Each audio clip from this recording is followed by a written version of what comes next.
Back to Boracay Daily, July 5, Saturday. So, andito tayo ngayon sa Station 3. Nandito sila kuya. Sila yung mga nag-a-assist sa mga magsuscuba diving for today. Sobrang ganda ng weather today. Kahit na medyo maalan siya, pero sunny. Tapos ang ganda ng clouds. Hello, this is the Fat Louie for Boracay Daily. And currently, nandito tayo sa Station 3. Ngayon, kung saan ako nakatayo, dito yung pick-up point and drop-off point ng mga activities pagka-amihan season. And since sa Bagat na, nandun sila ngayon sa Bulabog Beach. Ayan, medyo may kalakasan yung hangin ngayon dito sa beachfront, pero ang ganda.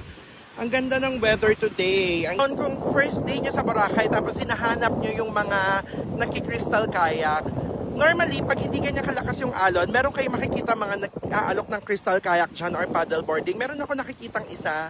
Ito si Kuya, oh. Pero marami ngayon nag-aalok ng crystal kayak sa Bulabog Beach. Ngayon kung nasa Dimol lang kayo, kayang-kaya nyo nang lakarin yung Bulabog Beach.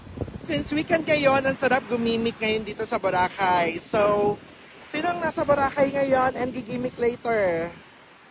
Itaas ang kamay! See you!